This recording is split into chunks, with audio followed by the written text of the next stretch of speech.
एक जंगल में एक चालाक लोमड़ी रहती थी। एक दिन वह भोजन की तलाश में जंगल में भटक रही थी, लेकिन दिन भर भटकने के बाद भी उसे भोजन नसीब नहीं हुआ।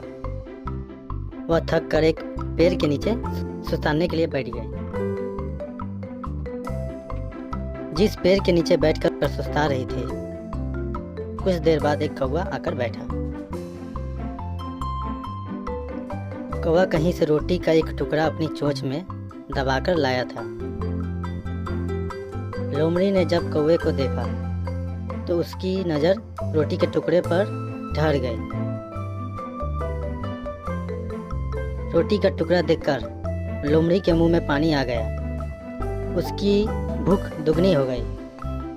वह सोचने लगी कि काश ये रोटी का टुकड़ा मुझे मिल जाए तो मज़ा आ जाए। लेकिन रोटी का वह टुकड़ा तो कौवे के चोंच में दबा था। वहीं बैठे बैठे लोमड़ी अपना दिमाग दौड़ाने लगी ताकि किसी तरह रोटी के उस टुकड़े को हासिल कर सके। कुछ देर में उसके दिमाग में एक उपाय आ गया। उपाय दिमाग में आते ही वह उस पेड़ के नीचे पहुंची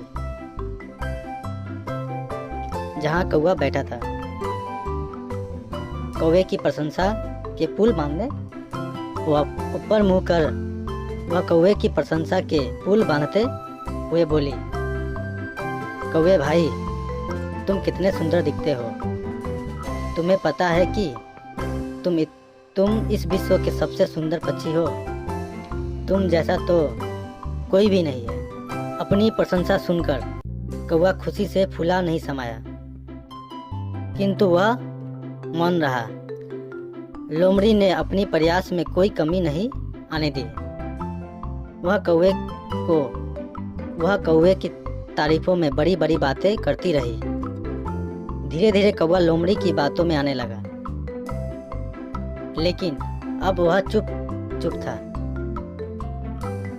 तब लोमड़ी अपनी आखिरी दांव फेंकते हुए बोली, कौवे भाई, तुम्हारी आवाज़ का तो कहना ही क्या, वह तो बहुत सुरीली है। क्या मुझे ये सौभाग्य प्राप्त होगा कि मैं तुम्हारा गाना सुन सकूं? अपनी आवाज़ की तारीफ सुनकर कौवे से रह ना गया। वह खुशी से झूमने लगा। लोमड़ी फिर से बोली, एक बार अपनी मीठी आवाज़ में गाना सुना दो कौवे भाई। इतनी देर से मैंने तुम्हारे गाने की प्रतीक्षा में यहाँ खड़ी हूँ।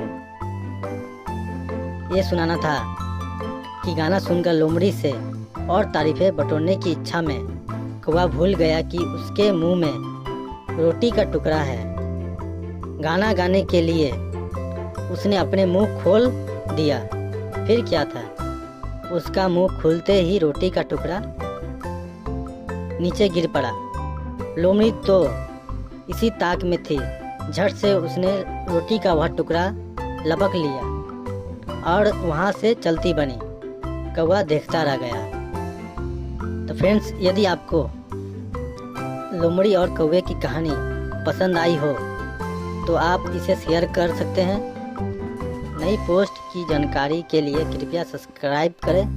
धन्यवाद।